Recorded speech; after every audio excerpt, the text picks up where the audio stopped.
Dans cette vidéo, nous allons voir comment ajouter un contact, comment lier un contact à une propriété. Par exemple, vous pouvez, on imagine, faire votre prospection, vous avez identifié des boîtes aux lettres, vous avez pris les noms sur des boîtes aux lettres, mais à cette étape-là, il s'agit d'un contact qui n'est pas qualifié, ou dans le cadre d'une vente, par exemple, vous voulez mettre à jour vos contacts liés à cette propriété. Pour ça, donc, je vais dans l'appli Prospenéo, je clique en bas dans le menu Propriété et je sélectionne l'onglet Propriété sur la droite et ensuite je sélectionne ma propriété. Donc là, je vais prendre le 18 avenue Jean Jaurès. Je vais descendre sur le bas de ma liste au niveau de l'item Contact lié. Vous voyez qu'actuellement, il y a un contact lié. Et là, l'objectif, ça va être de relier un autre contact. On a un cas très précis, ça peut être par exemple un propriétaire bailleur. Et là, j'aimerais rajouter par exemple le nom du locataire. Donc, je vais cliquer en dessous donc, sur le lien qui s'appelle lier un contact. Là, je vais pouvoir soit chercher un contact existant. Donc là, il m'en trouve un. Soit en créer un.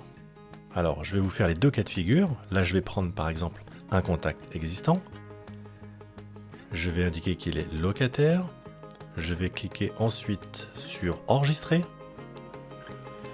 Et je vais préciser si son nom est bien sur la boîte aux lettres. Je vais donc cliquer sur oui. Et en haut à droite, je vais faire lier. Vous voyez que maintenant, j'ai bien au niveau de mes contacts liés un nom 3 qui s'appelle propriétaire, enfin qui est propriétaire.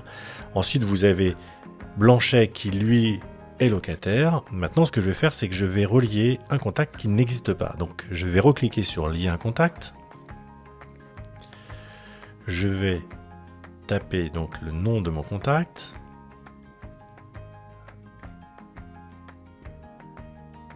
Alors, là, il existe. Voilà.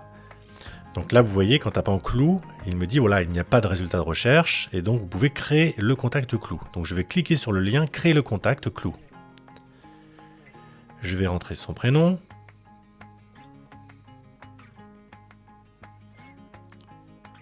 Son email, je ne l'ai pas. Son téléphone, je ne l'ai pas.